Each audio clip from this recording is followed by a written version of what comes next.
சொந்தங்களே இல்லாமல் வந்த பாசம் கொள்ளாமல் பூவே உன் வாழ்க்கைதான் என்ன சொல்.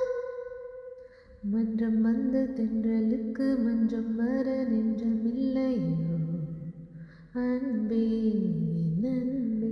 தொட்டவுடன் சுட்டதென்ன கட்டழகு வட்ட நிலவோ கண்ணே கண்ணே.